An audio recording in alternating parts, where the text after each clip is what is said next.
I'm gonna have a lot of fun with that later. Oh shit! Right. Well, we've already started. See, it doesn't matter whether we start with him here or not here, because it's Honestly, the same unbelievable. that we get out of him. It's impossible to get him ready. Why Right, was in the headset? come on then. Just This play the sounds hot. We'll play the. Yeah. Play the intro.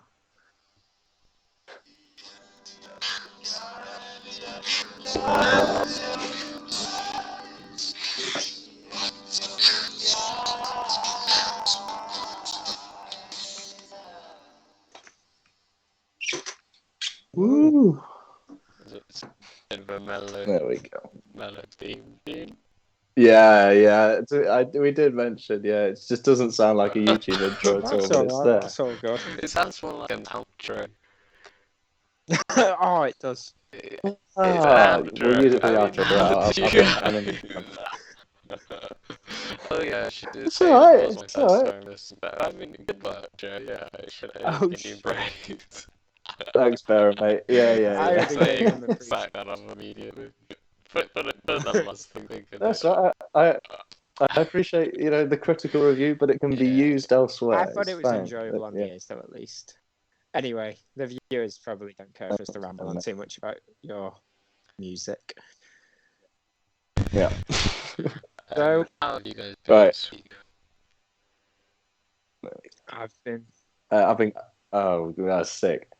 Yeah, I've been good, thank you, BV. Yes. Yeah, 1 out of 1. 1 out of 1. 1 out of 1. Yeah, I've been good, yeah. BV. Good. What? Good. I mean, maybe I'll try and do a contest today. See how many times either of you goes wrong. Maybe even myself.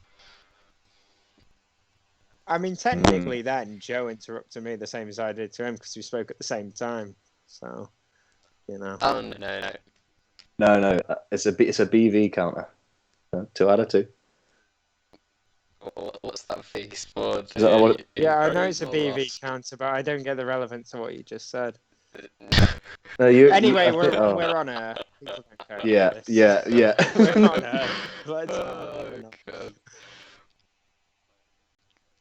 Right. Okay. So essentially, this part we're gonna sort of do a quick review of how our was it game week 4? Yeah, how our game week 4s went, and give a preview to what we're gonna do for game week 5. We're 3 men here with 2 free transfers. So it's a case of what we want to do with those. Do we want to use just 1? Do we want to use 2? Anyone got any hit plans? A general discussion of those things and what players excite us, I think, is going to be the overall theme of this. As well as pod. identifying a couple of ones to watch and continue our little one to watch mini series we have because that's helpful for you all. And we'll review whatever happened last week. Because to be honest, I forgot myself. So.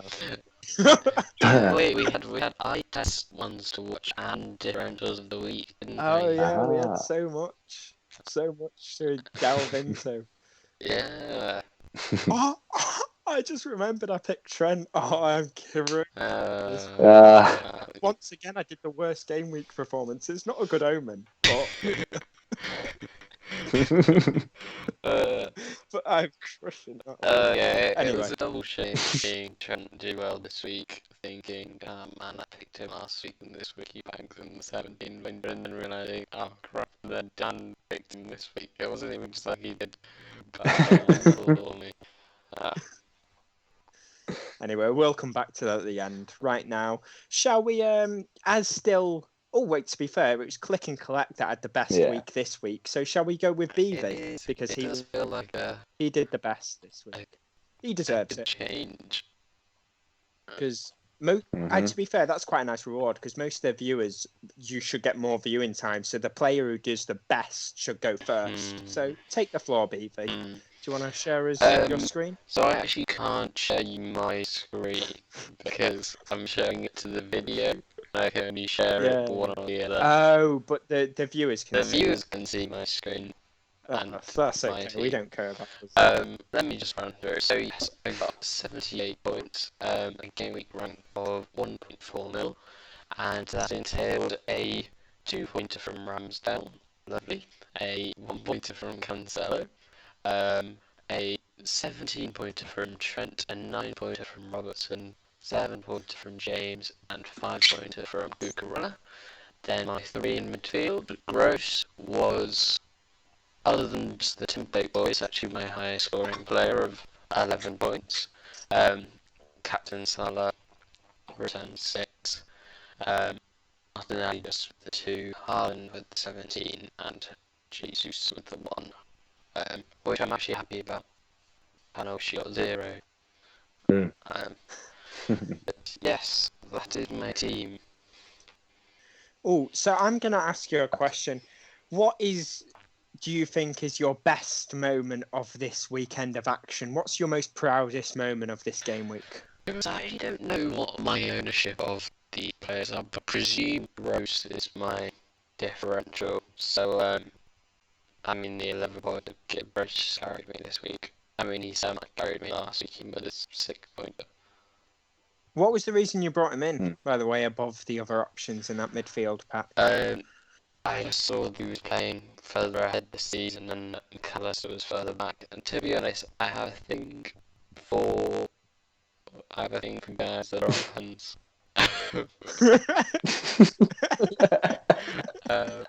So, not gonna lie, if I knew, because I brought him in the week before McAllister then went into the penalty. So I knew that McAllister was on the person Gross. Yeah. Turned you right off. Turned the second one. On to the next one. But yeah, he came in and banged on his ear. And then on a more negative note, what's your biggest regret of the game week? What are you kicking yourself most about? I mean, this is only with hindsight. But I did come on here last week and say I really back Haaland to do bits, and like I wouldn't think about selling him. I'd even think about captaining him. And I was like, I guess if he gets like less than half an hour midweek, I'd do it. But then I probably wouldn't though, because Salah against Bournemouth, and then I just did that against Bournemouth, and here I am. I would have been. To be fair, if you knew it was 9-0, as one tweet said, you might have triple captain Salah if you knew what the score was going to be. But obviously, 9 goals and no goals and assists from Salah. It is poor. But of course, on the Haaland front, at least you weren't Joe nearly making a video about why to sell him.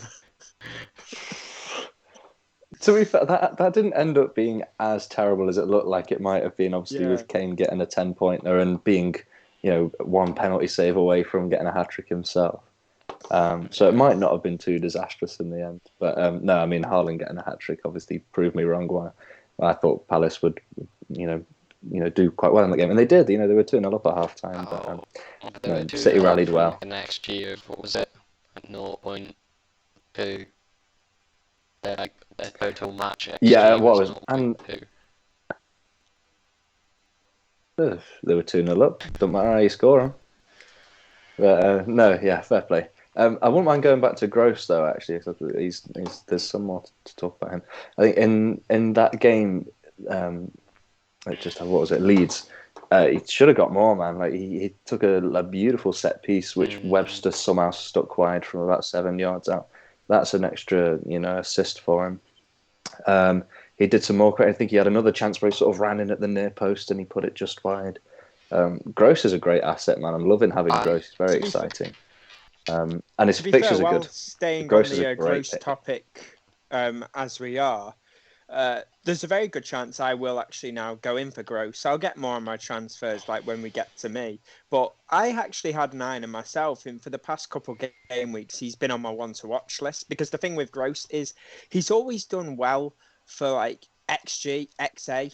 He has the biggest XGI, so the biggest goal involvements out of all the Brighton boys in a Brighton team that's playing quite well, has a good run of fixtures, and he is getting into more advanced positions than he has in prior seasons, so his points potential should be like higher. So if anything, he could be gunning for that 160 point mark towards the end of the season, which would be a very, very lovely score for his price point. But yeah. Yeah, no, and as well, I mean, he's not just got the best expected goal involvement in all of Brighton, he's got the second best expected goal involvement of all midfielders in the game, just behind Salah. For so, the juicy. podcast viewers, let's just have a look at his there he is. Gross's upcoming fixtures. Fulham away, Leicester at home, Bournemouth away, Crystal Palace at home. To be honest with you, I think that's just done it for me. I'm pretty sure I'm going to get him in because those fixtures There's some are fucking beautiful. They're good offensive fixtures, especially. Yeah. I'm going to have to be on that probably. Oh, I'm actually looking forward to my team in future weeks. Yeah, he does. He does look. Do you know what that means? Right, anyway, I'll get onto it later. Anyway, is there anything else you'd like to say, BB? I was just going to say that, I think Gross has pretty much kept his spot. I think I was sort of wavering on where I could get funds from in my team. I was sort of looking at that third midfield spot because I probably wouldn't get rid of Salah. I wouldn't get rid of Martinelli. So I was thinking, maybe could I go up to an 8 million midfielder if I downgrade Robertson this week or something like that. But I think Rose has pretty much nailed his spot in my team for the foreseeable until wild card. And of course, Robertson got 9 points himself. So does that make you feel differently towards maybe just keeping Robertson, or do you still feel like selling him's the play? Yes and no. His stats haven't actually been that great, but he has been better than Cancelo. So it's sort of like they're both 7 million. Where do I go to? The thing with Robertson, though, if we were just looking for Spain, that I want to get rid of Robertson card. Liverpool's fixtures aren't that great defensively coming up. Newcastle could score against anyone. Merseyside derby is always either sort of, it doesn't tend to be low scoring, but it could just be Everton push for a goal as much as they can, even if they're 2-0 down or whatever. It's just they don't ever really defend for a 0-0. It's always someone wants to win that game. And then who do they have after that? I share your thoughts, to be fair, but I'm not enthralled by double Liverpool. What are your thoughts on Cancelo? Do you reckon Cancelo's a keep or even a sell? Or I think I could move Cancelo on to free up some funds, and maybe I might do a switch to get someone in that defence. Diaz is pretty much nailed while Ake and Port both out, but he's only 6 mil. Walker could get dropped when the Champions League games come back, and it's sort of midweek, so I don't know where I want to go there. Cancelo is nailed, which I really do rate. I do think City are probably unlucky defensively as well. So I actually might do the switch to. I know it's not much of a points game, but I might get Edison in goal. So I still keep the City defensive cover there for Cancelo. But I don't know if I replace Ramsdale with 5.5 Edison, I then free up about 1.5 mil. Presuming I go back to a 5 mil like Gabriel or something who just as nailed as Ramsdale. So what do you think about? Because I'm just thinking like in terms of. I mean, to be fair, because I still haven't wildcarded, which, to be fair, for me, I can easily roll with an early wildcard. What do you think about, what would you say Liverpool's percentage chance of keeping a clean sheet against Newcastle at home, in your opinion, is, BV? Against Newcastle at home, so it's they've got Firmino back, which actually I think is a major gain for them. Especially in that sort of defensive midfield. Yeah. To be fair, that's a big gain. Liverpool's fixtures, I've just got them up. Liverpool's fixtures after Everton away, it's then Wolves at home, which is a decent game. But then it's Chelsea away, Brighton at home, Arsenal away, and Man City at home. So you won't wildcard double Liverpool defence. When does that Chelsea game come? Game week 8. Yeah. So probably wildcard around. To be fair, it could be a wildcard game week 8. Because to be fair, you could probably keep triple Trent and Robertson is an interesting one to think about at this point in time, because obviously they have just done. They did really well against Bournemouth. Granted, it is just Bournemouth, But with Fabinho coming back, as you say, who will be a big plus for them because he's their CDM with the niggling fouls, breaking up the opposition's play, just, doing all his tricks and what have you. Newcastle at home and Everton away, they're a weird one in a way because if Liverpool, like an informal Liverpool, the bounce back, obviously they conceded the first 3 game weeks, but it goes in ebbs and flows. So you can see how if, let's say, you were rushing to sell Robertson this week to get away from Liverpool defence, you could really see how it could go either way. You could easily see feeling with regret after they keep a clean sheet against Newcastle at Everton. I guess it's really a 50-50 one in my opinion. It's Also, could go either way. I can't see Klopp doing this because of the amount of injuries that he's got currently.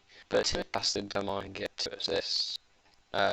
So maybe he gets the next game. I mean, we're quite a fixture congestion period, but I don't know their first Champions League game is if it's sort of a friendly match, not there. But is Tsimikas as good of a defender? Robertson? No, that's the thing.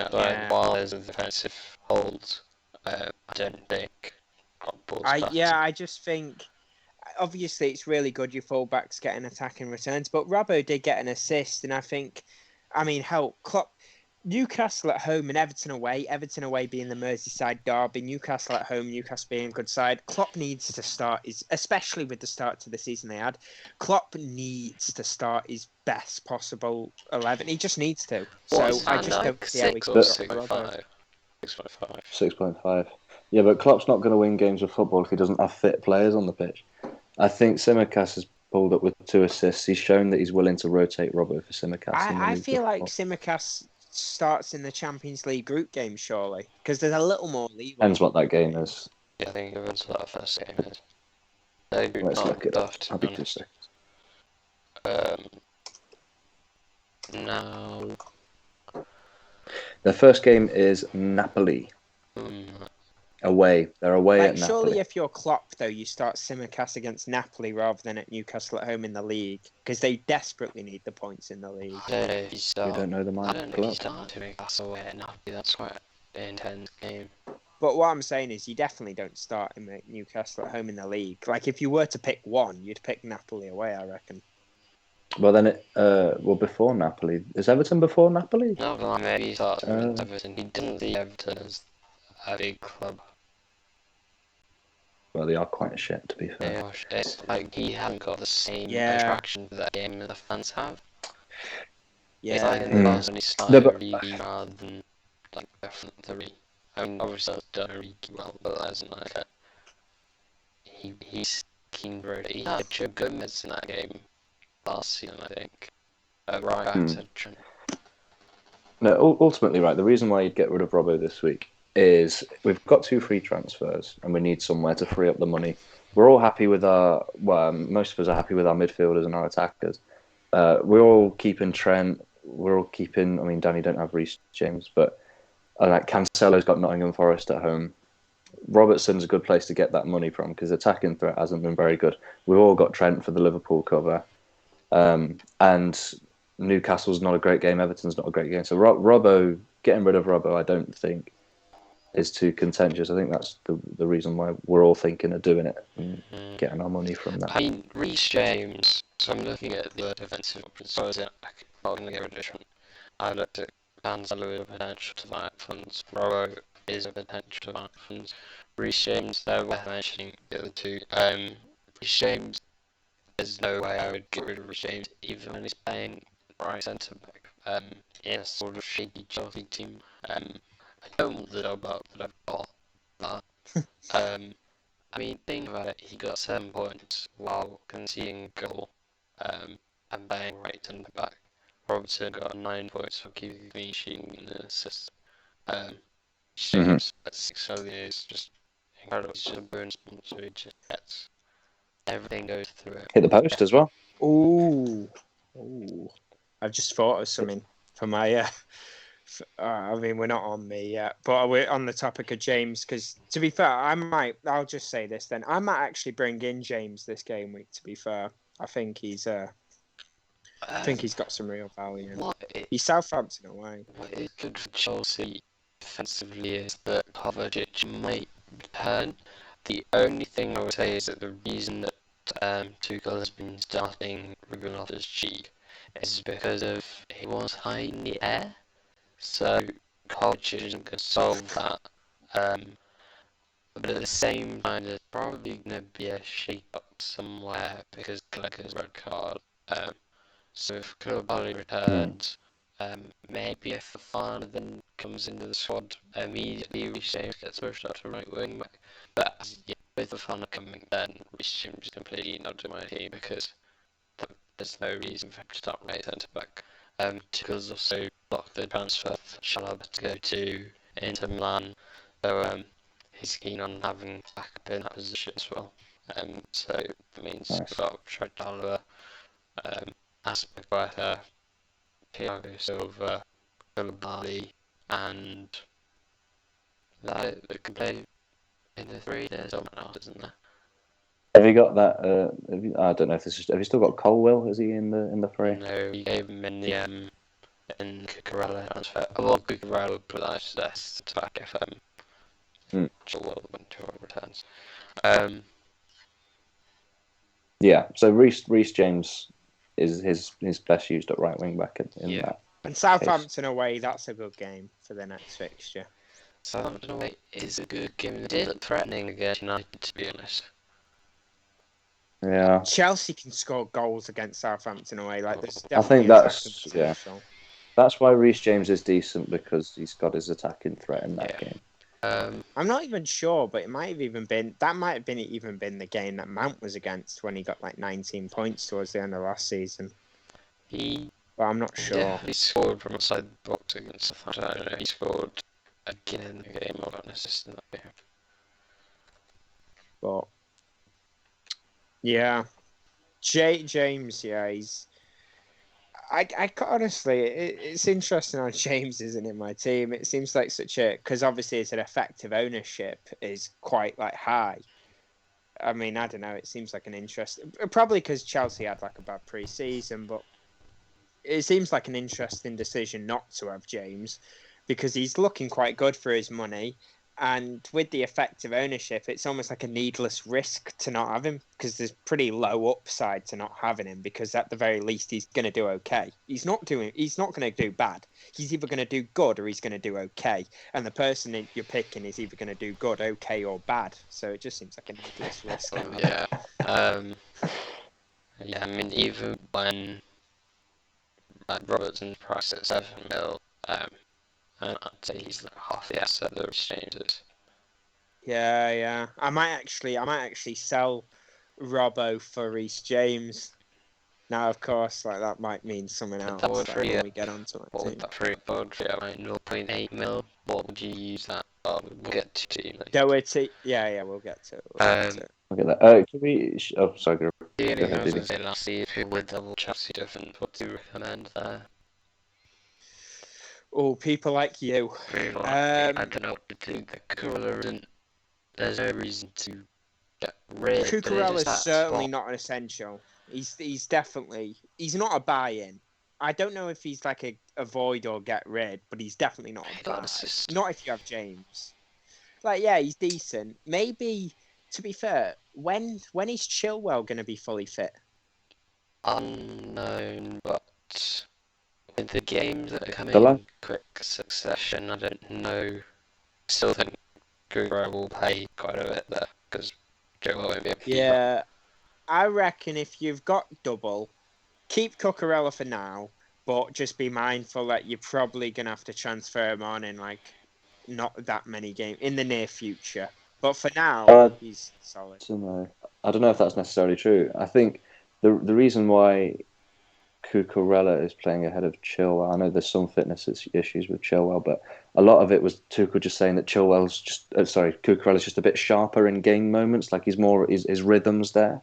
Chilwell doesn't have the rhythm. Now, whether Chilwell will get the rhythm. I mean, it's some shit. I spend 50 mil to not have the rhythm.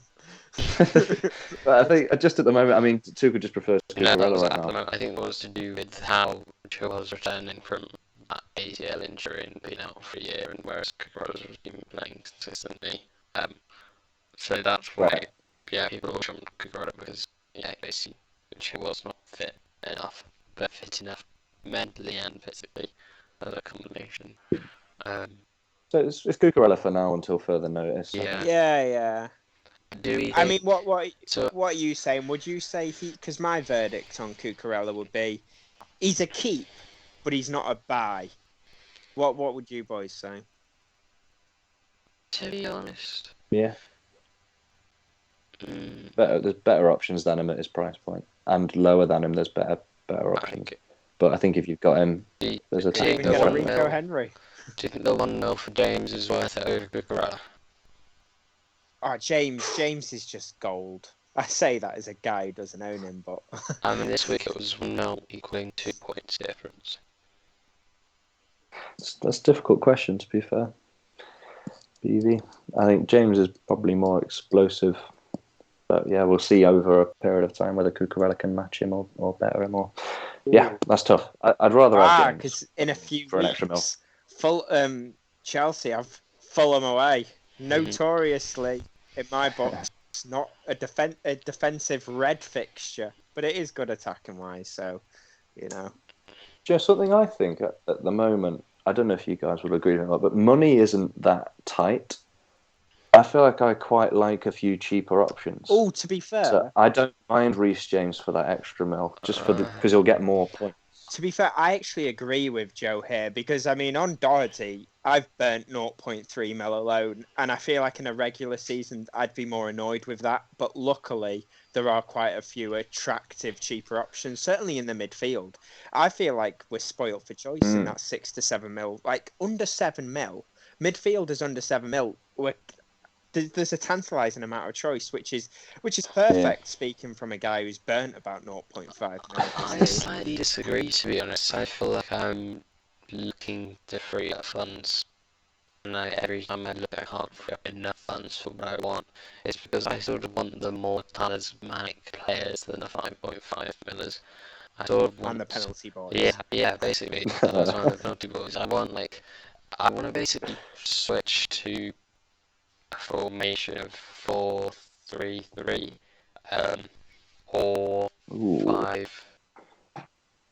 5-2-3, something that can get me a third striker, basically, whether that is a Tony or a Wilson now with Newcastle striker right to return from injury, or a Mitrovic. Well, you've got just a point on Wilson. I suppose you've got Isak coming in. I've got Isak, but I do think it might take some time how to start him in. I don't think he's instantly going to drop Wilson either, as in Wilson's basically. I honestly think if Wilson didn't have injuries, he'd be a 20 goals a season striker.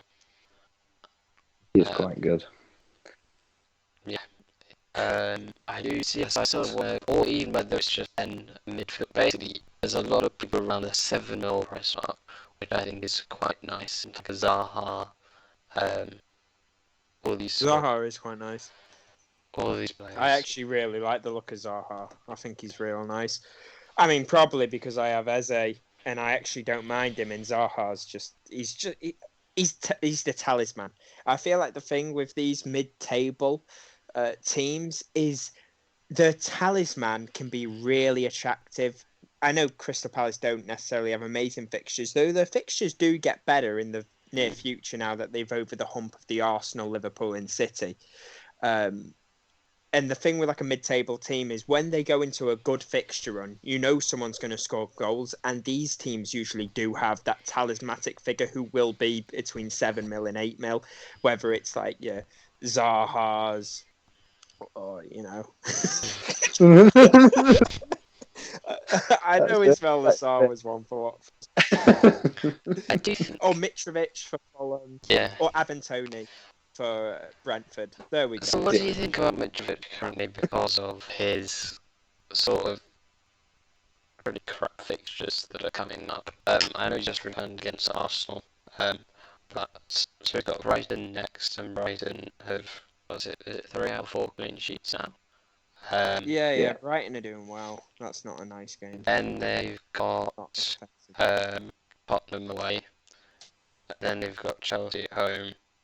So it's not until game week 8 where they then get Nottingham Forest. So game week 8 onwards, I can see myself getting Mitrovic, but between now and then, would you say it's an avoid?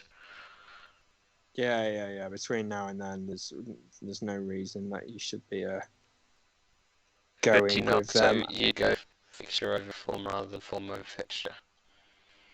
Yeah. I'm a fixture guy. I mean, for example, I just think, I mean, surely for current, you'd go with Ivan Toney over Mitrovic. Now, I do really like Mitrovic, but I think for these sort of mid-table teams, because the thing with like your Cities and your Liverpools and your elite teams is they're kind of fixture proof in a way that, like, I feel like you just go form over fixtures. But your mid-table teams, your players, there's that explosivity when there's a good fixture run. I feel like fixtures are super important for your mid-price players because that's when they shine. Thing is, there's that whole mill, when we come back to price, it's that whole mill between Mitrovic and Tony. Right, how much is Mitrovic? 6.6. Ivan Toney Mitrovic is 6.7 and Ivan Toney 7.2, so there's 0.5 right. between. Turns out Mitrovic has risen in price. Yeah, fair play. A few things to say about Mitrovic. So firstly, he's got the second highest goal involvement in the whole game. A lot of that coming from penalties, admittedly, but still, he's looking threatening. He's the Fulham. He's the guy. I watched the second half of the Fulham Arsenal game, and as well, I mean, it needs to be said that Mitrovic's goal in that game came from a mistake. So how much you want to, account that into the stats? I don't know. I mean, you have to be there, I guess. But he just switched on. He robbed a crap Gabriel, realistically. So another day he doesn't get that chance. But no, with Mitrovic, I think the good thing about Fulham in that game is that they could have put that game to bed. Like they broke. Cabano knew how to kick a ball and square it to Pereira. They would have scored again, and they would have been 2-0 up and out of sight in that game. So I don't hate Fulham. I think Fulham are looking really quite exciting. I won't call them fixture proof, obviously, because they're a mid-table team. But I think they could definitely get some points out of these three, and I think Mitrovic could be a leading light in that. I don't think you bring him in if you don't have him, but I think if you've got him, you'd be happy to keep him. I think he could do some good things, especially against Spurs. That seems like a game where I feel like you could do Colin Spurs. It just feels like a Spursy game. Don't worry anyone. The OES software This is great. Wow. it's telling me it's currently not responding. Ooh, are you recording it from within Skype? What do you mean? Oh, Like, is it recording within Skype as well? back. Hold on, let me pause it. I can pause. Should we just power through? I have unpaused, so we're back, viewers. Wonderful. Right. Apologise if that cut seems a bit jagged. I think we'd finished talking about Mitrovic, hadn't we, pretty much? Speaking of forwards, Jesus, he's actually not done great in his last 2 game weeks against Bournemouth away and Fulham at home. 4 points, then 1 point. Well, that Bournemouth game, he could have gone huge. He had a goal that he scored that he was pube hairs offside for. It was very, very close. He should have done better in that game. He got an assist, which isn't great. But to be fair, in that Fulham game, he didn't look brilliant.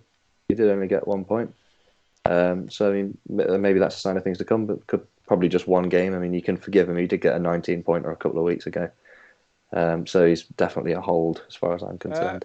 I mean, he's. I was just kind of saying it. You do hold him because let's face it, it feels a bit needless and stupid to get rid of him. Certainly at this stage, I feel like now we should ask BV what are your transfer plans this week. I feel like that's an approach. Are we going to go through mine and your teams at all, Dan? At least briefly. Show the viewers the teams. Right, and then we'll talk about.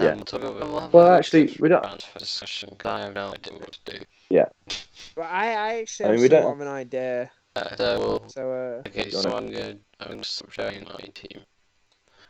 And we'll go to Dan's team. No, we'll go to Joe's team. Dan or Joe's team? Oh, we don't really have to go to my team. 'Cause Okay, my well, team's so- Nah, basically go your to team. Yeah, Joe's. we've Aaron. got Go to Ethan's Joe's for because there's more Joe's. similarity. So Alright.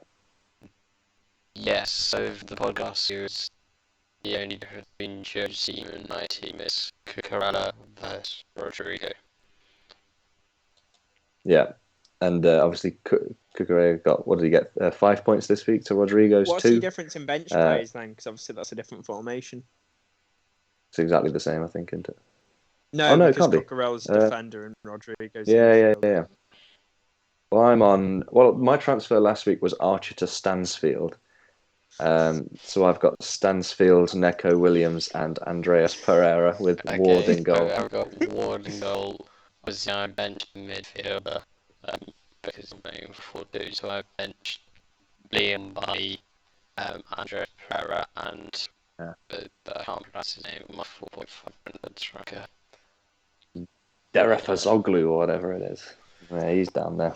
So who Yeah. did you transfer in for Archer? What was his name?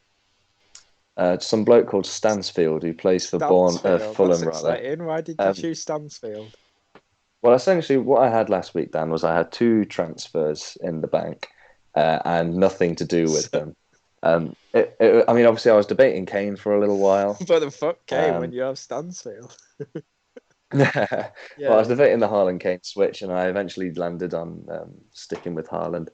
I was debating some other bits and bobs, but they just didn't seem worth it. I was debating just burning the transfer and taking the rank game, but I thought, well, you never know what will happen. People might not play. There might be a game cancelled, and Stansfield has been getting more minutes than Archer.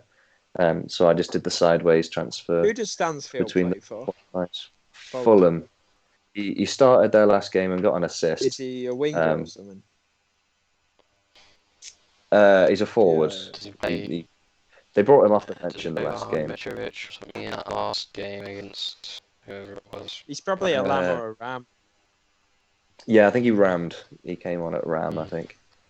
But yeah, no. Essentially, he's just a bench player that Pereira's their plays. number 10, and then I think Yeah, no, is one of their. Stansfield is nothing more to me than bench fodder. It's just that he plays and Archer doesn't. I'm not going to sit here and wax lyrical about the abilities of Stansfield. I don't care. I before was obviously heavily against your ban transfer idea, but if I knew you were just going to do Stansfield, This Stansfield. yeah, I actually think I would have recommended it. You had to show me the guaranteed game rank. I'll do. Just a Stansfield. Yeah, it's some shit. It made me chuckle. Right. Well, you never know with game cancellations and injuries and rotation happening. I honestly do. And we'll note down the moment that Stansfield gets pitch time. What a week that'll be. Yeah. I mean, it was a more prudent, because to be fair, it was a debate of me just rolling that transfer. You could even go ballsy and make him the first sub. But no, I ended up just doing that, and I've still got 2 free transfers. Do you reckon he'd ever be your second sub, or is he just destined to be third sub? No, he'll come off the bench. At least Neco Williams plays. Yeah, transfer and beat your third sub for a third sub. Ooh, what do you think of Neco Williams? Do you think Emerson could be the new striker? Wait, because you said this in the chat, BB. I have a serious question about this. Emerson is over 5 mil. How is he the new Neco Williams? No, not Emerson Royale. Emerson Palmieri, whatever his name is. Emerson from Chelsea. West Ham have just signed him. There we go. I did actually think about bringing in Emerson last week when he played for Chelsea, knowing that the here we go was given by Fabrizio before the deadline, and then I just thought that would be just stupid. But if I did, he came off at half time, so I got 1 point. So he didn't get the clean sheet. Yeah, but an exciting option, if a potential starter at 4 mil for West Ham. Wing back. I mean, it must be said, West Ham haven't shined at the start of this season. I think they're in the relegation zone currently. Maybe even 20. They beat Villa today. XG of this weekend. Yeah. I mean, they're looking bad. No, they won no, it was 1-0. 1-0, wasn't it? Was it? Fornals Villa deflected had an straight. XG of 0.3 and West Ham an XG of 0.2. So it was a brilliant game. Yeah. Sounds exciting. The highlights were terrible. If you've seen the highlights, it's just 2 minutes of terrible shots. Yeah, it would be for those XGs. I saw the XG stats and just thought, oh, wow, I watched this. Oh yeah, especially if there's multiple shots, so that XG gets divided up. It's like feeding a bunch of starving kids with a couple of peas and a bean. No, they're two dead dry teams who ultimately no one has any assets from at the moment. So yeah, it's a pretty irrelevant game to be honest. That was Villa. Watkins has got alright XGI though. To be fair, he's nothing more than alright. I'm not even recommending him. To be honest, I'm going to shut up about him because I just brought him up. Yeah, him and Buendia racked up quite a bit of XGI in a particular game. Was it like Bournemouth or something? Or maybe it might have been a different game. But yeah, they're not options. Anyway, we might as well go on my team because I might have changed my mind about something while we've been podcasting, which I'm sure you'll be intrigued about. So, Dan, do you want me to read out your team? Yeah, please read it out for me. Read it for the viewers. So, Dan was blessed with a 9-pointer from Dean Henderson, with Dean Henderson's penalty save. So, yeah, Bingo's got Henderson with 9, he's got Trent for 17, Robertson with 9, Cancelo for 1, Nico Williams for 1, who came on and sailed. Who came on for Doherty. Yeah, for 0. Martinelli for 2, Saka for 5, Salah for 6, Haaland for 17, and Jesus for 1. Just reading that team, so it's literally just Rose has carried going like, has actually got more returns as a collective. Yeah, to be fair, it must be said, I've got one real leaky spot, and that is Doherty. But the good news is I have 2 free transfers. Now, the good news is actually kind of a bit shambolic. Doherty before the deadline. I was going to do it just before the deadline, but then, it turns out I'd been waiting so much that then the deadline had already passed and I forgot. But I'm actually really happy I forgot because if I'd planned it, in hindsight, I would have done it intentionally, not just by accident. Because now I'm going to upgrade Doherty. And what I'm actually going to think now is I'll get onto my transfers in a minute. But yeah, I'm happy I've now got 2 free transfers. Now, my biggest happiness in my team is... I am buzzing with Henderson, man. Honestly, boys. Genuinely, 30 points. I'm over the moon because I backed him so much. It proves, even little old me, I've got a pearl or two, rotting around up here. Brilliant. I'm just going to leave it at that one word. Brilliant. You wouldn't think. Yeah. I mean, obviously, you due some credit. You picked the highest scoring goalkeeper so far. I will be that salty guy that sits here and says that's 2 penalty saves that have absolutely come out of nowhere. Rodrigo's outperformed by like 2 goals or something. Or he has. No, I'll admit that. But we've both been lucky with those 2 respects. Yeah. To be fair, do you know what? It does actually almost irritate me in a way because Henderson's 4.5, so I was actually saving money on your team, Joe. All I needed to do was be a little more mainstream, and I should be doing well. There's no reason for me to be not doing better, because my biggest differential pick, who was aside cheaper, from the pick, but I don't know. People like Kane and Doherty didn't do me favours.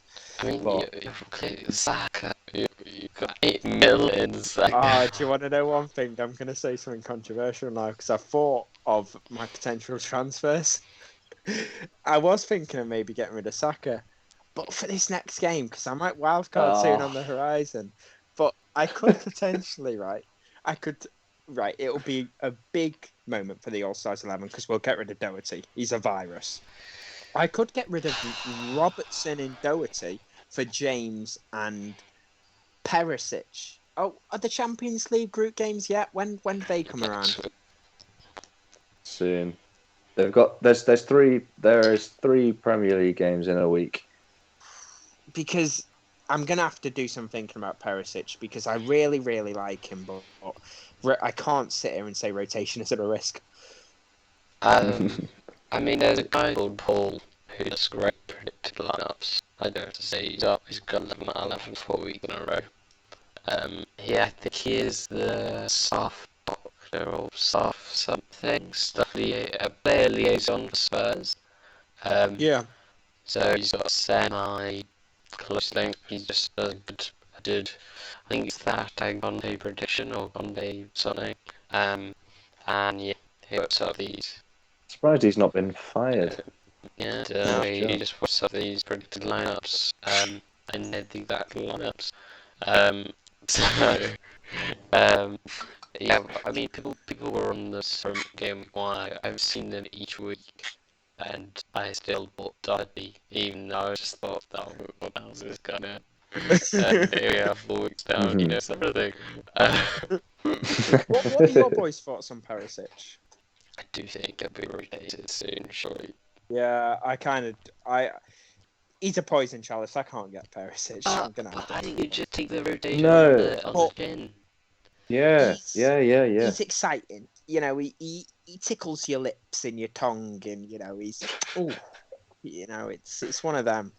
It's flirting with danger, but it's sexy. No. Insightful FPL analysis as always. Yeah, I think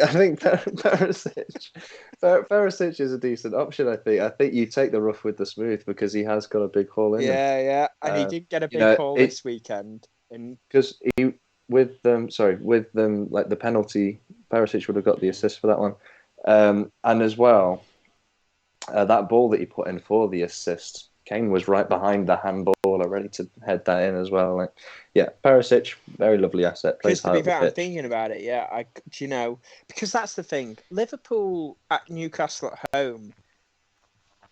You really wouldn't be surprised if Liverpool didn't keep a clean sheet because Newcastle, they're not fucking around. So my potential transfer strategy, could potentially be. Get rid of Robbo. It's either get rid of Robbo and Doherty or Doherty and Salah. Saka, sorry, not Salah. I want to bring in James and I might bring in Perisic if I got rid of my fullbacks. What's the Saka move? Well, because I could keep him, for just another game week. Just to be fair, the thing with Saka is he's not been terrible. Like he's really not. He's not been good. But he's not been terrible. He's got 2 returns. They're weak returns. But in the last game, he got 0.47 XG. The goal is on the top of his tongue. And I'm almost taking inspiration from Odegaard in a way. That, like, if Odegaard can come out with a madness, you can just... I almost sense in myself, and I have a real nice personal relationship with Saka, and I sense that he could be on the cusp of some... He doesn't love you back, Dan. No, I don't. I disagree. They're at home. Saka is overperforming his XGI, and he's doing crap. XG, and he's doing bad. Yeah, I mean, realistically, he's very, very shaky. He should be going in a fully logical world where there's no feelings and no faith. You've got to be on my sensible. What Saka's XG and XA this game? I don't know his XA, but I know he got 0.47 XG in the last game he played. Okay. Which he was one of the XG performers of the week. He just didn't perform. He's still underperformed Martinelli, and Martinelli was playing in a deeper role than he was before Zinchenko plays. Yeah, I mean, I guess I'm kind of torn. Right, realistically, boys, my sensible transfers, this is what I do if I'm just not a retard, is I sell Doherty and I sell Saka. I keep Robbo because he could do something and he's not worth the risk. And I get rid of Saka for someone like a Gross, and I get rid of Doherty for... Loki, I might even be able to afford James, and I do that. However... I was just going to say, so what that then put us in a situation is 3 of us all just won by a different... Oh no, because Dan would have 2 players different. Dan would have Henderson and Eze. I'd have Bugarada and Jim Rodrigo. Well, yeah, because to be fair, on a real, realistically, what I should do is I should sell Doherty and Saka because I don't need more differentials on the books. I've got Eze and Henderson. I don't need all this risk. I just need a bit of some solidity. I need James in.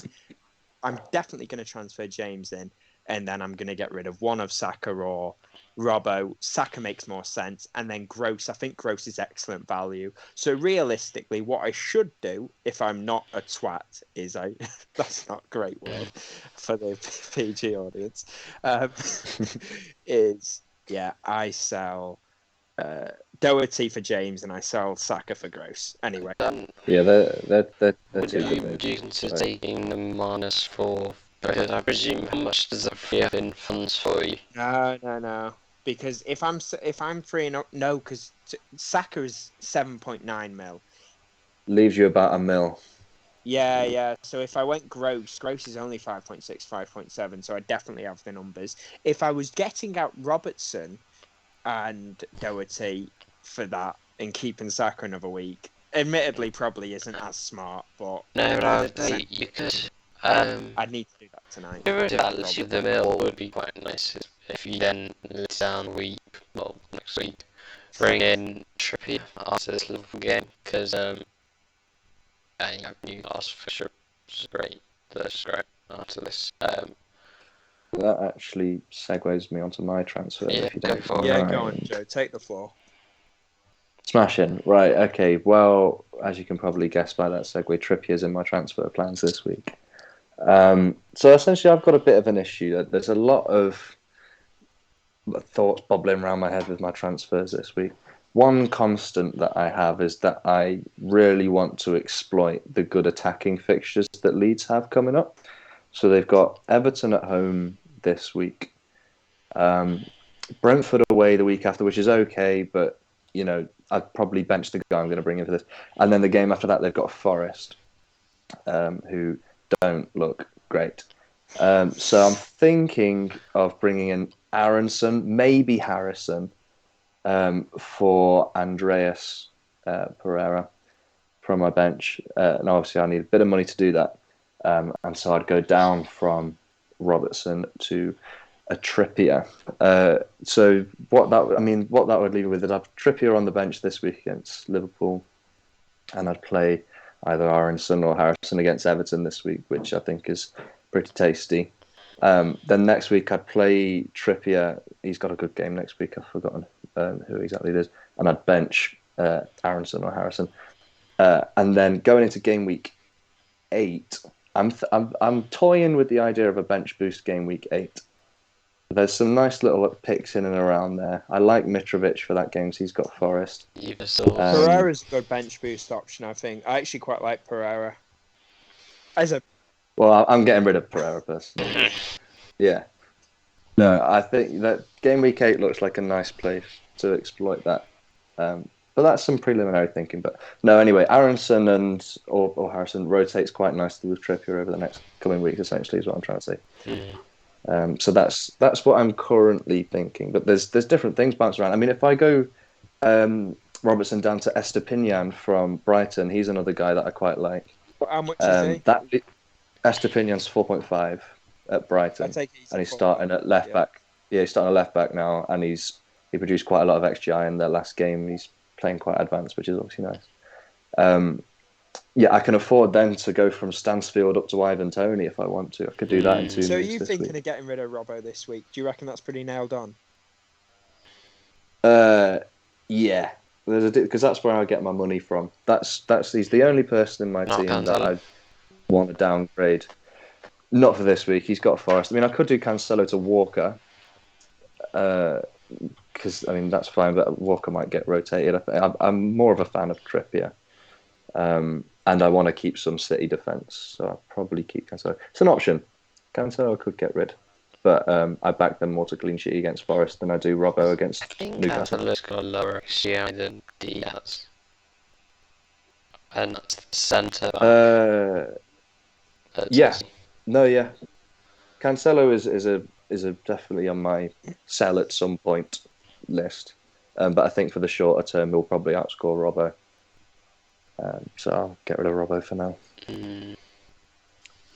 Yeah, what do you boys think about the Leeds attack? I know it's very attractive to me. I think that double up in midfield could score me quite nicely. I do worry that they're overperforming. Harrison especially, what, 2.8 or something, overperformed and Rodrigo's overperforming a load too. His purple patch is going to fizzle out soon because realistically, I don't see Rodrigo as a buy. I'm not buying him at all because usually players, unless you're a freak of nature like that, what's he called, Jesse Lingard run that he went on when he went to West Ham on loan, like he's had a few game weeks where he's blitzed it and he's overperformed by like nearly 2 xg or some shit like that. Like, I just think he's bound to dry up in a couple of weeks, at least for a bit. I'm not saying he's going to then do bad, but he'll just then go into okay where there's better options. But I do not think he will continue this run of form while he's in this form. There's no reason for him to just drop off yet. Whereas then when maybe fixtures get tougher later on, or later down in the season, then he'll sort of level back to his... But I guess... I think he's a great pick. His expected data is still very good, even though he's overperforming. His expected data is amazing. Do you not reckon, though, that... Because he's not going to keep getting the returns like week in, week out. I'm not saying he's a bad pick. I definitely think he's decent. I think you'd be a fool to say he's not decent because he just is. I'm just saying if you don't already have him. Because if you have him, like you, Joe, like, of course you keep him. Because you just do. But if you're looking to buy someone and you don't have him, I just think that if you can spot another bandwagon, there is going to be another Rodrigo.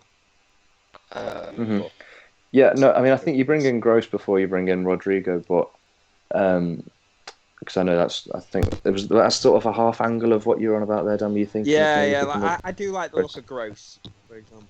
Yeah, no, but I mean, yeah, Rodrigo's attacking fixtures just they're very attractive. I mean, Everton and Forest in the next 3. I mean, that's 2 of the worst defences in the league.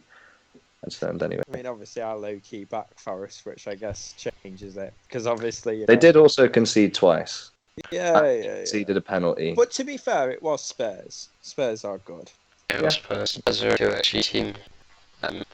But also, Forest played really well. Just put that out there. They don't score goals. They should have scored a goal. Like they really don't know what that actually was, but I can look it up for you now. Just looking at like I mean, obviously it's not the best resource, but looking at the live log, a lot of people were saying that they were just a bit toothless. Like they don't have, they're not putting fear into teams. They've not got a big scary striker. He's fine. Big scary striker, but at the same time, Dennis came and he looked similar. Dennis the Menace. He looked sharp. He didn't look dangerous. Do you just think it was good? I was against Spurs, which is a very well-drilled team, and a performance like that out actually not being crap, being fairly decent. Yeah, I mean, they've got some good players, but I don't know. Going off what I've seen so far, I'm not encouraged by Forest. And they should have been spanked by West Ham. It's just West Ham are a bit rubbish. But I do think it is worth noting that I think that Henderson is good enough to prevent some XG. Like, I do think one thing you've got to factor in is it's not just about the XG. Dean Henderson, he is just a good keeper. Like, he is the keeper that he'll make a good number of saves, as he's been doing. And he is the sort of keeper that I'd almost back, that I could picture every game now and then. I can see Forest having a number of West Ham games over the course of the season where Henderson has a particularly good game and bails them out of trouble, where you think, yeah, they should have conceded, but Henderson is the calibre of keeper who will bail them out of trouble on a couple games this season, like they did in West Ham. It'd be interesting. Sorry, go on, BB.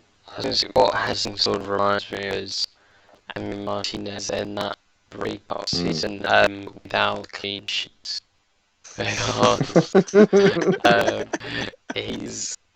that same sort of, actually looking at him on the pitch, he's got that same sort of like, I'm the main man, I'm gonna do like these guys for like arrogance. He's an arrogant And he makes a bully. lot of saves. Yeah, he makes a lot of saves.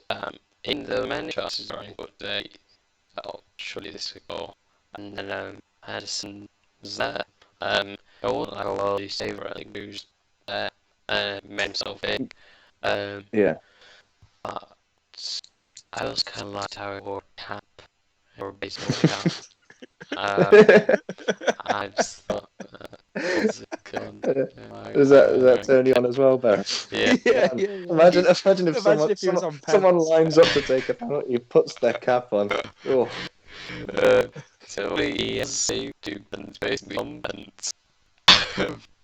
Ah, yeah. No, I'd be interested to see what Henderson's I forget what the bloody term is, but it's like post-shot expected goals prevented or something.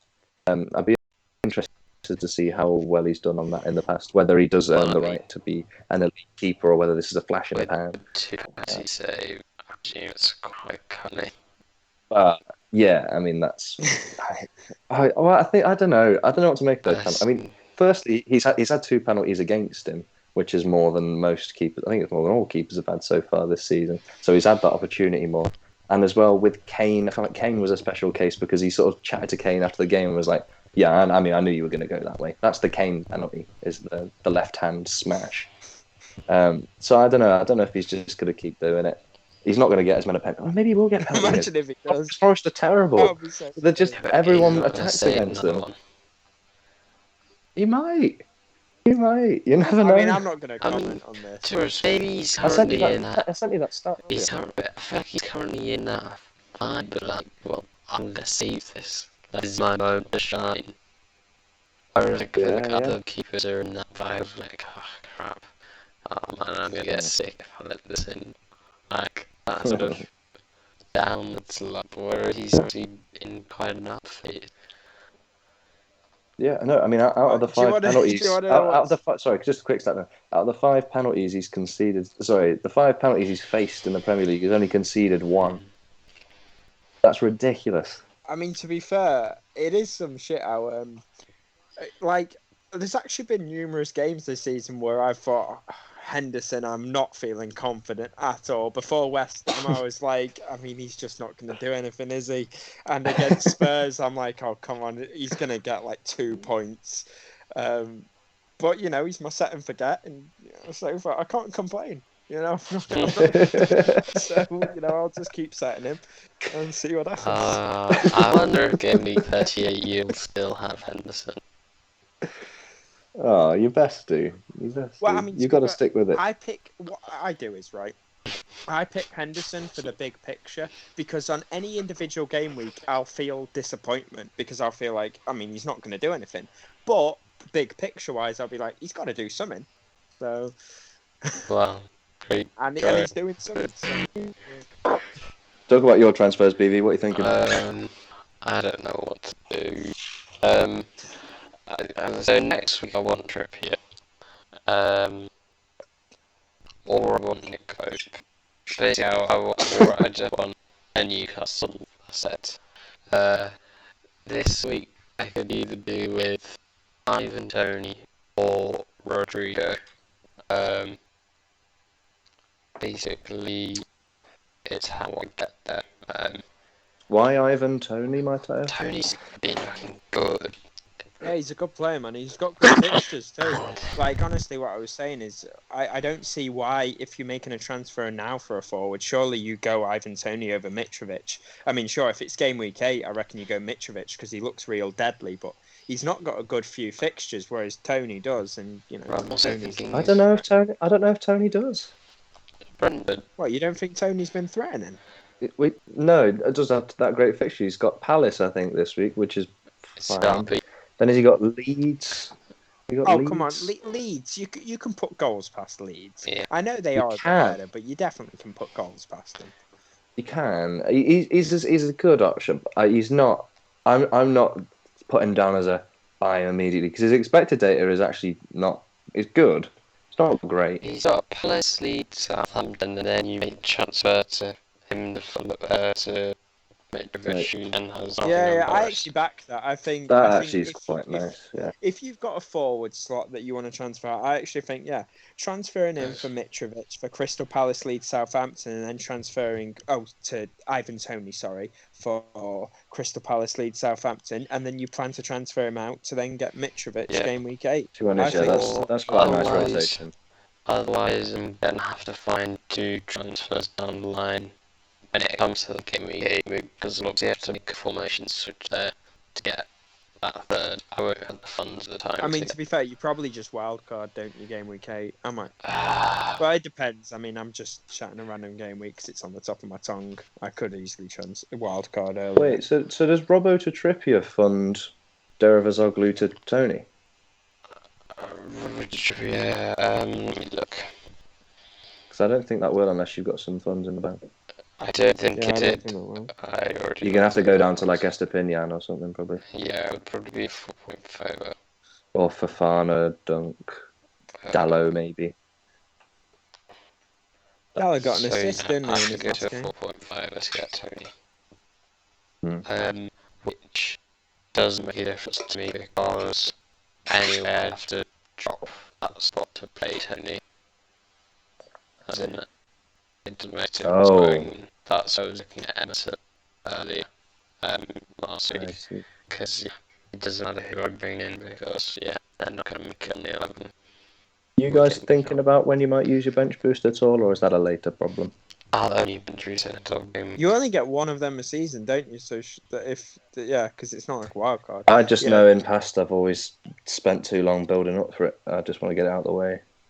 Nah. I'll do it. Yeah, not yet. Yeah, not yet. I want good team value and more. That's actually a good shout. Yeah, more team value, better players.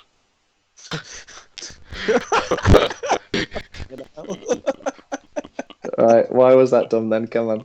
Because it's just the way you said. It's just the way you came to a revelation that better players make for a better. Yeah, no, but then that's why it's a better bench boost because you have better players across your team, which means that you'll get more points from your team. Yeah, I can see the logic. Yeah, I can. So that's why a bench boost then makes sense because you'll have a better bench to boost with.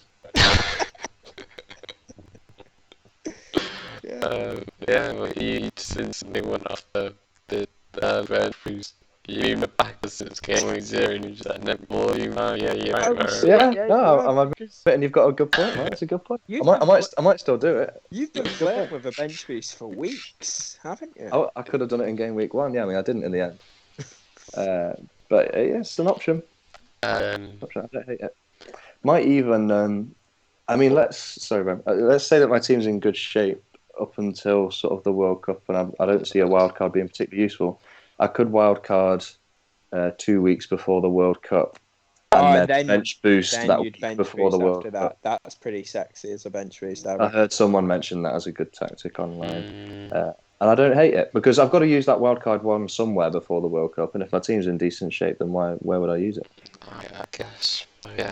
No, I really back that kind of logic. I feel like I'd do that. However, I'd have no shame in splashing a wild card earlier. I'm not going to cry if I don't end up being able to do that.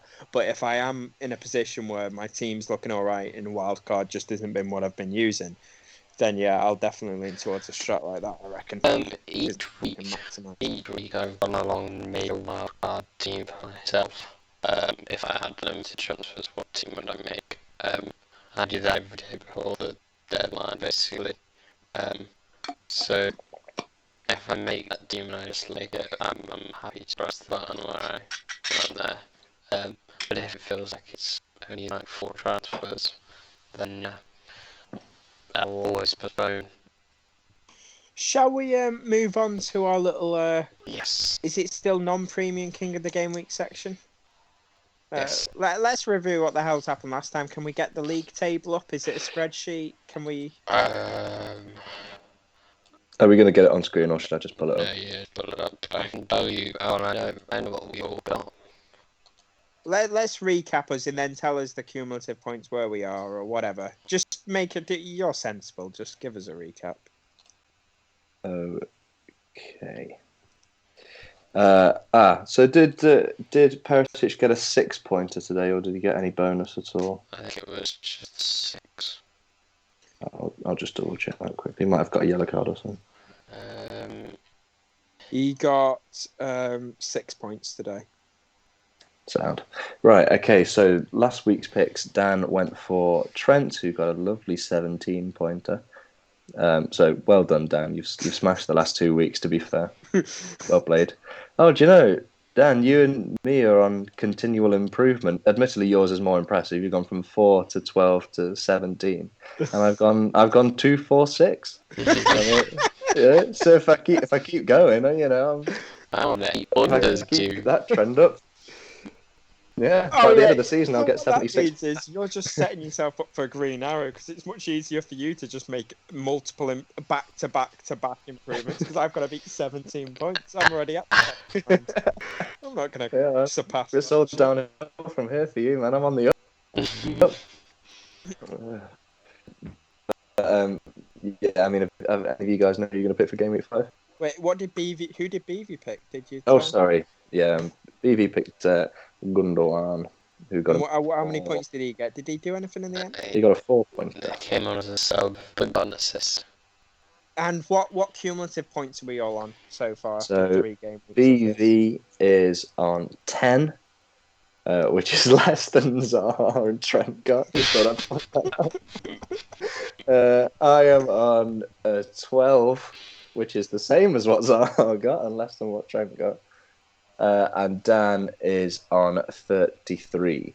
Oh, if I just captain these options each week, I'd be on such a killing. Anyway, he could have captained Trent last week. Let's browse some. I think I've been a bit unlucky. I mean, Trent wasn't doing my pick last week, he got 0, and then this week got 17-pointer. And it's some shit, because last week Joe brought in the rule where you can't pick your player again, or is he just doing that for him? I reckon we all do it, guys. Come on, let's spice it up. Oh, I love that now, that because Beevy's already burned through Diaz and Trent. Yeah, I feel like... Yeah. I actually back with Joe. I'll vote on it because it makes you come out of your shell. Well, I was going to say I'll back it from now on, but I'll pick Trent again.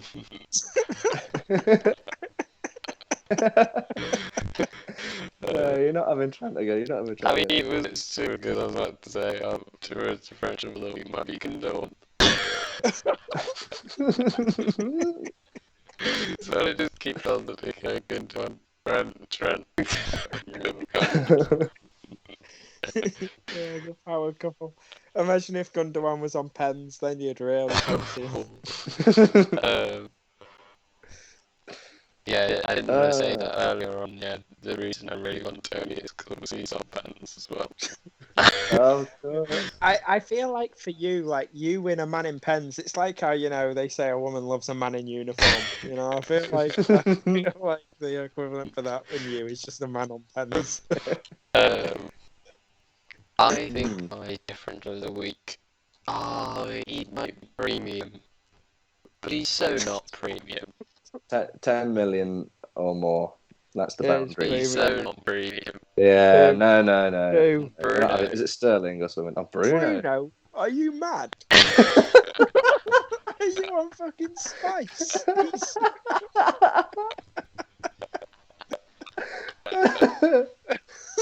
Are you mad? Why? He's got good XGI, man. He's looking alright. Why are you hating on Bruno then? Because which you're on about Bruno Fernandes, right? Yeah. Yeah, because he's premium as fuck. Oh, I thought you were saying he was shit. No. I was saying, how can you say he's not premium? Oh yeah, he's very premium. Yeah, you can't have Bruno. He's not that premium. He's differential, but he's not. To be fair, the table is called Gameweek Punts table. It's not called non-premium punt. Well, that just means you didn't punch it in like I asked you. That's on BV. That's not me. I was in charge. I thought, well, fuck it. Right, well, you're not picking Bruno. I'm typing. Alright, well, give me time to think of a new one. Right. Well, I was just going to mention. Do we think it's good? Or do we think it's bad karma to pick a player that you have in your team? Because Dan did it and Trent got 17. BV did it and Trent got 0, and I did it and Jesus got 4. So that would just say inconclusive and irrelevant, surely.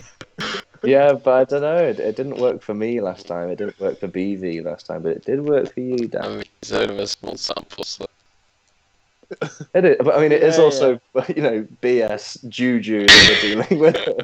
So I mean, there are a few variables going on. But I was sure I'm going to pick my own player, and I'm gonna go with Rodrigo at Everton at home. So yeah, that's what I'm doing.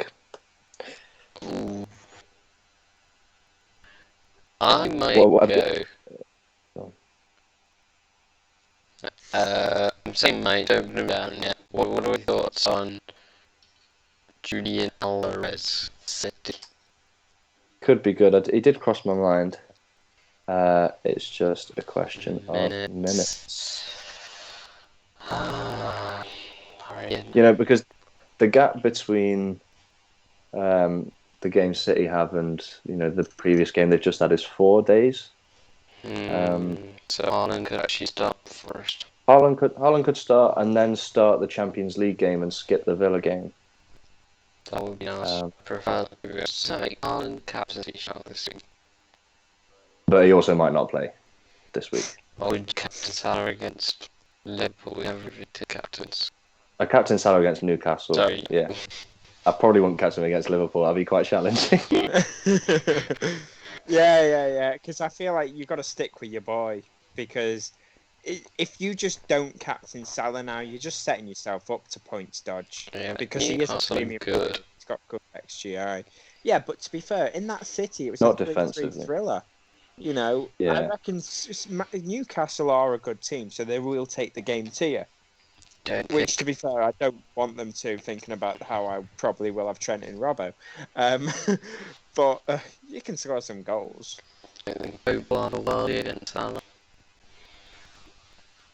Nah. I mean, they conceded 3 to City. And this is Liverpool at home as well. That was City away. I think Liverpool, they're going to be kind of hyped after that 9-0. Maybe they won't see Newcastle coming.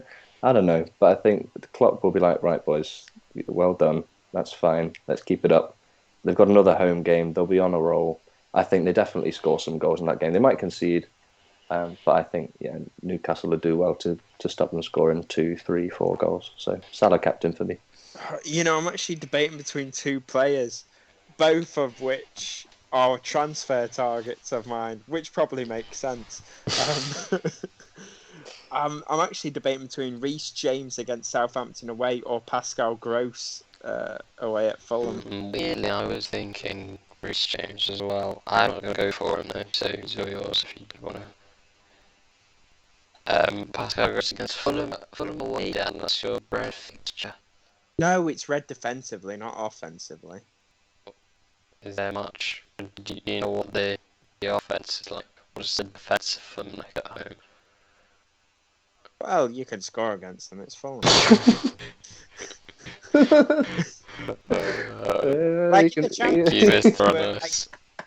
Certainly, second half of the season in the Championship, they were less impressive defensively than like a Nottingham Forest. They were just not very noteworthy. They were, sure, decent, as you'd expect a promoted side, but it's just that obviously they scored 100 goals. Mitrovic broke, Burr record. But, defensively, they're just standard. So it's a newly promoted team coming up. Yeah, of course you can score against them. It's just offensively, they've shown that they have a bit of flair. So, but which do I pick? Who are you going for, BB? Who have you? Come on, you said that. Make your decision. Okay. The one thing with Gross is I'm put off by his consistent returns. He's kind of due a blank, which is the one thing that worries me. He's done too well recently. So He did blank in game week 2. Yeah, which is good. But I could have done with a blank just then. I think Gross. Yeah, I don't think Gross is the best differential pick by a long stretch. But if you fancy him, go ahead, man. Pick him. I might go with. He's gonna go against the heart and the head here. He's just going to pick someone he's not matching until. Yeah. Oh, he's just gonna keep us like this, just waiting. It's not that deep, Dan. He's just looking at the fixture and just looking at one thing. Are you looking at like 4 players? What are we going for? He's just scrolling on his phone. I'm gonna go for. One sec, I just want to see. Oh, ooh. Are you typing? Well, yeah, I'm just trying to. Oh, Brozier plays for Chelsea now. I'm just trying to find. Give me a Southampton player because I just want to see how they've been. Pick Brozier. Che Adams. If you're gonna pick Southampton player. David Brozier. Yeah, yeah. Wait, why do you want a Southampton player No, against? no, wants to see I their just want to results. see. Yeah. Oh. Goal, 2 goals, 2 goals. Fuck it, I'll pick Reece James. No, wait. So you just found that Southampton scored quite a lot of goals, and then you're gonna pick Reece James. You've said it now, right? I can't be bothered to wait long. Reece James, it is. Okay. BB, what are you saying? Right, so Reece James is off the cards for me then. I almost went with the Wolves striker in Jimenez, but then thought, why would I do that? It's just stupid. He did. Just a quick thing on him. He did score a disallowed goal today Yeah. that he was a little bit offside for, but that's Jimenez. Shame Sorry, it's carry not on. allowed. Jimenez, the one chance he scored a goal, it didn't count because he's unlucky. I think I might go for Martinelli.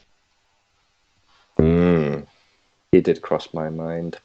That Villa game. Yeah. Top of the league. Nice.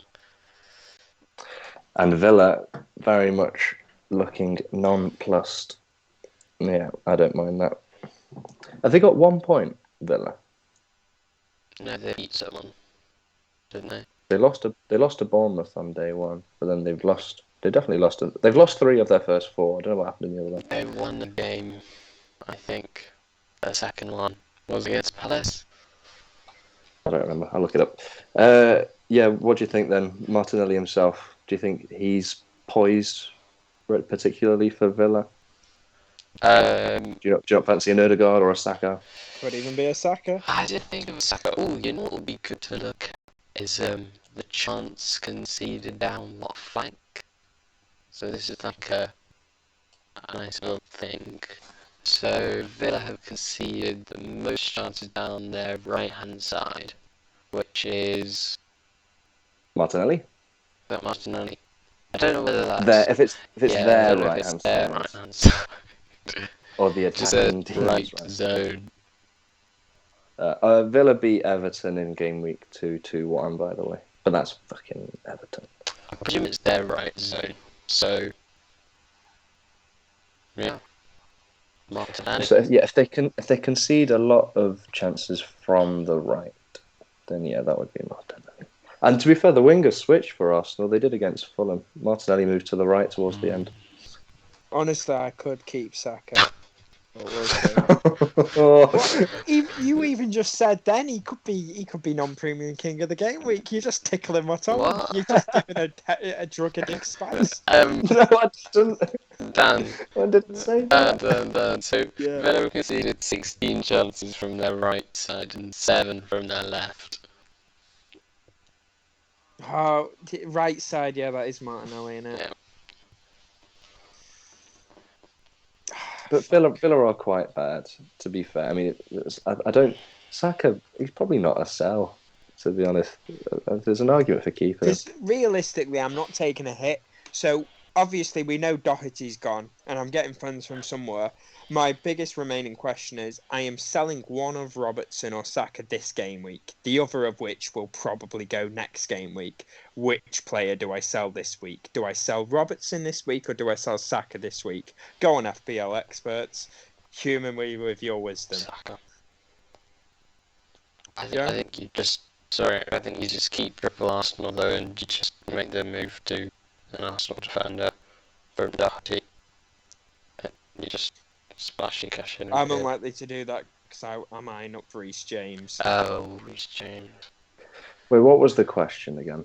I'm obviously getting rid of Doherty, and the other of which this player I'll probably get rid of the other player next game week, but I'm getting rid of one of these players this week out of Robertson and Saka.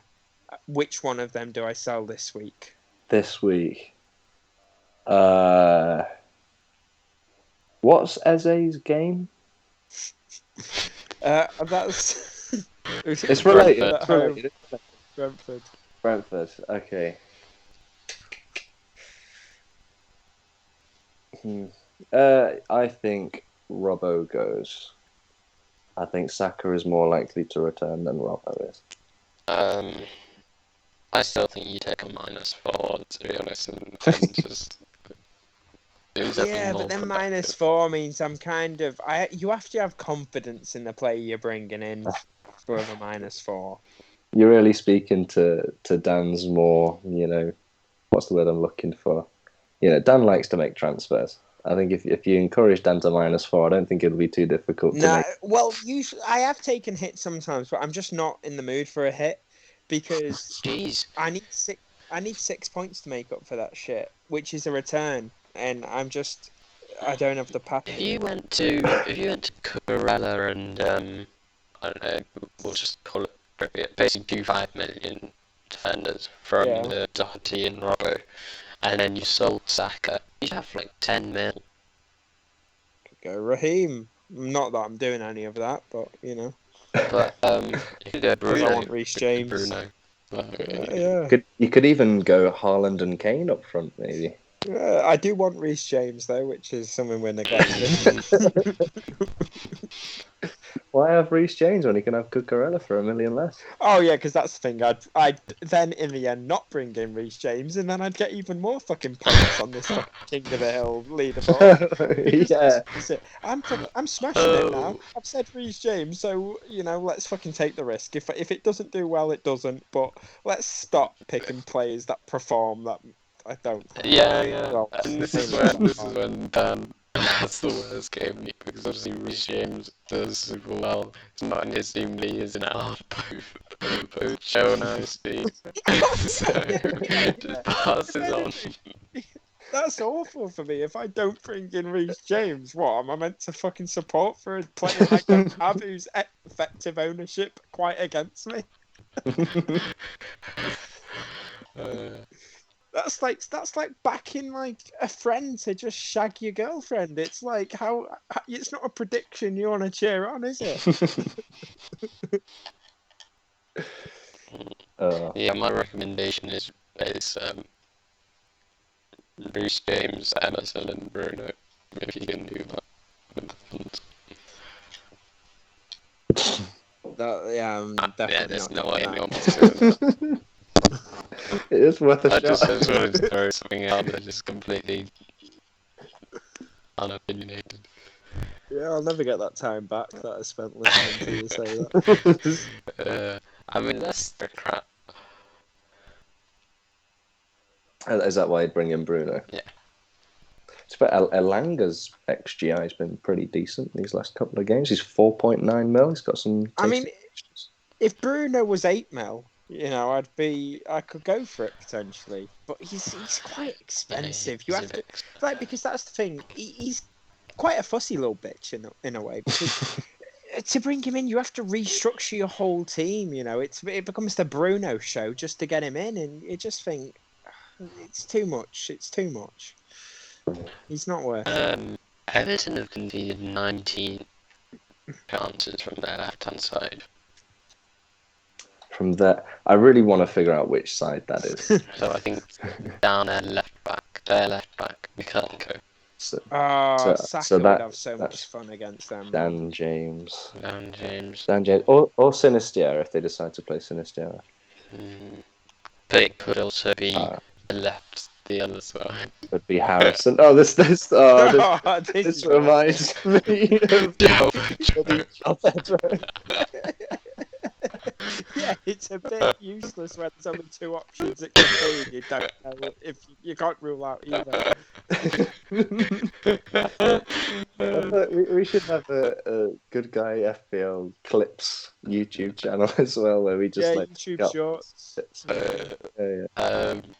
If anything, all you're saying is that Everton concede quite a bit more on one of their sides. I can't tell you which, but on one of them they concede more. Yeah. So take note of that, guys. That is what I'm telling you. One of their sides is a weak point. The other one is an absolute stronghold. Actually, essentially, they're actually not bad. They've conceded 19 chances from their left-hand side, only 9, essentially. How does that even happen? 9. So Do they just not get threaded through down the middle? Rodrigo down that middle. Well, Rodrigo will be in the middle from the chances created from the side. It's just It's not just a pass from left to left and then they just shoot. It might be a dribble in, it might be a cut inside. That's not a chance being created. Oh no, I know what you mean. Yeah. But no, a chance isn't being created by a sideways pass and then a yeah, because it might be a ball sprayed out onto the right-hand side, and then right-hand side player cuts inside and then shoots. But that's not a chance being created. What you actually want is by their shot being conceded. Yeah. Well, what do you mean, like long distance, short distance from the wings? Yeah, like middle, centrally left, as in, where? Middle or centrally? Which one? What a fucking retard. You didn't even fuck it. You only fucked it then.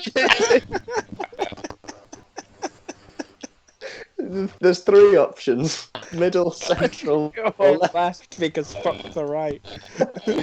He didn't even fuck it. He can't have me. Yeah. To be fair, Dan. Yeah, you did that. Funny though. Right. Well, who's our eye test of the week? Well, unfortunately, I only caught the second halves of Arsenal Fulham and of Forest Spurs. Who were our last eye tests of the week? How do they do? Did we write those down? I said Rashford. I said Arsenal's attack. Oh, I did. Tried to sneak that in. I said Kulusevski. He got He actually looked decent again. Arsenal scored 2 goals. Well done, the One of them was just purely defensive. Gabriel goal, Saliba assist. Oh, a little scrappy scored a corner goal? jobby. Yeah, well done. Yeah. No. All right. So mine for this week. Back your defenses when they're playing against Forest. I know you said they look decent, Baron, but I don't know. I just don't see them scoring very many goals. Or did you watch it? When I watched the second half of the game, I just didn't think they looked very good. I would back from the Arsenal Fulham game. I think don't back your defence against Fulham. He's going in for it. I'm telling you. I agree. Obviously. Yeah. Oh, sure. Yeah, That's I said, why are you saying that? Not when I as I said it. Ben's been going on for pods. This is not you finding. No, just from that. I'm saying from watching the Arsenal game. This is supposed to be a nice player of the week, man. Not just. To be fair, this is what Dan did. We all laughed at. After saying I bring nothing to the table, now look at you deadening on my ideas. Oh, but I guess it's not an eye test. I didn't actually watch the game. Well, quickly, I'll just drop a quick differential anyway. Solly March, he looks quite good. Right, Quite okay, I good. said that. Yeah. Why did you Solly see March him? looks. But in the highlights, huh? Yeah, when have you And- watched and him for the this eye expected test? data and There's the the expected data. data and the highlights. But it's a side note. I told you it wasn't. I told you it wasn't the eye test. I did warn you. This is literally the exact same scenario as me picking Bruno as my was it non-premium difference. But Yeah, no. But at least I warned you. Yeah, but it doesn't make it good. Yeah, You've I'm not seen saying it was Solly good. watching the I'm not XG saying it was data good. stats. Fuck me. And the highlights. the Don't sell me highlights, the short. highlights. Okay. Right. But my I'll go for Andreas Pereira. Why not? The guy I'm getting rid of. Wait, let me finish. That's from the eye test. From watching the Fulham Arsenal game, he would have scored if Cabana knew how to kick a ball across the pitch to him. So that's not going to show up. That's not going to show up. Shut up. That's not going to show up in the expected data. Right. He could very well have scored in that game, and he's on set pieces as well. So Pereira is my eye test guy of the week. He's also my transfer out. See, it's interesting Yeah. that you say So that's why I said him. So fuck off. I said I liked Pereira, and you said you transferred him out. So you agree with me, but you're just going to get rid of him. I'm going to get rid of him because I don't want to start him. I'm going to start Aaronson or Harrison. Aaronson is much better than Pereira. I don't. Mm-hmm. I don't.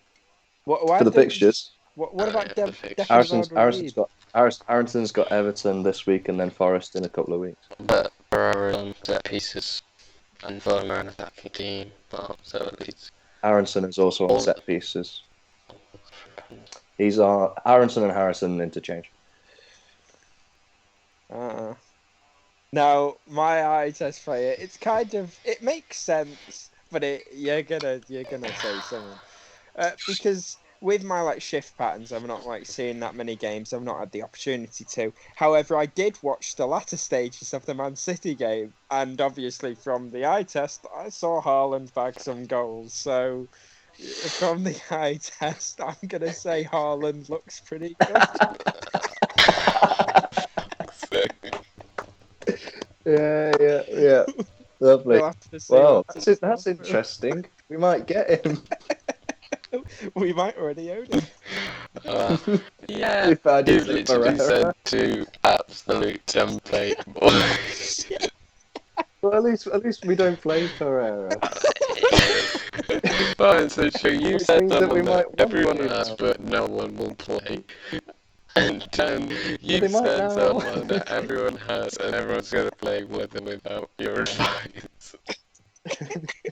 You actually said someone that's becoming more of a minute's risk. Yeah, Joe said someone he's thinking of transferring out. I'm gonna transfer out. Yeah, he's gone. He's done. Right, come on then, BB. What we got? Save us. I'm going with Bruno Fernandes. Because Did you watch that game? I don't know I don't really want to say the stupid thing I want to say. I'd like to say Bruno actually didn't look that good. But from the eye test, he was fucking phenomenal. But United did look kind of good. And without Ronaldo on the pitch, I mean, it just like fast Bruno assisting Liverpool goal against Southampton. He's back. He's back and going to the radar. So yeah, hopefully if Ronaldo doesn't start against Leicester, then Bruno can have a return or two. How much does But Bruno didn't cost? look good about. Oh, How much does he cost? I have no idea. he's in and around 10.5, 11, and but he didn't look good apart from the goal. You say? He looked alright, but when I started watching, I only watched after half time. Southampton were basically trying to push back because they were 1-0 down. So the game state sort of changed. This isn't a very good idea. He's actually 9.8 mil. Wow, so I could have had him in the premium. Oh! You do it useless. You're useless. You look it up then. Why would you take it? Why would you take our word for After it? what I said, are you on spam?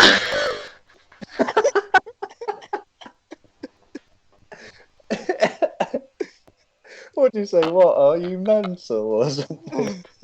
You have useless. To be fair, he used to be 10 mil at the start of the season, but yeah, he's. I Oh, think he was great. 10 million and then price reduction. So I'm an idiot. And I'm not. He's not bad. He's not bad at 9.8. I don't mind him now. Yeah, he's But interesting. he's still. Yeah.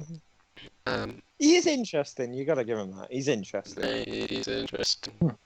I could see, I mean, I can't bring him in on a transfer or two. He'd have to be brought in on a wild card because the team would need We just said restructuring. good get Bruno. Well, with your ideas, neglecting what my wants and needs. Meh.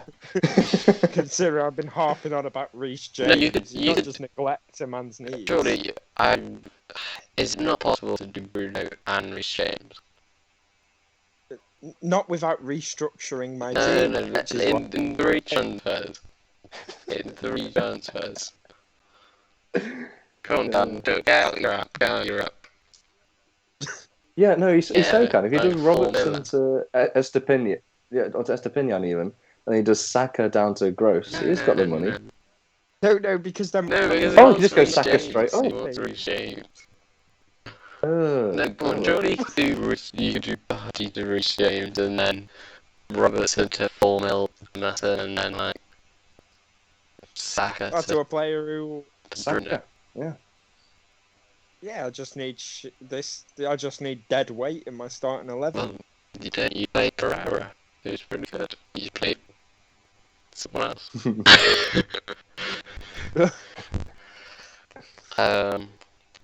He could play Emerson. Yeah, I mean, surprisingly, that's not swayed me.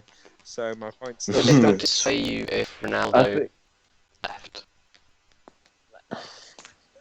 I don't know. I don't know about that, dog. Maybe on a wild card. I'll repeat the exact same point I made just a couple of minutes ago. You said you wanted to get ahead of the curve. Oh no, you said you didn't want to get ahead of the curve.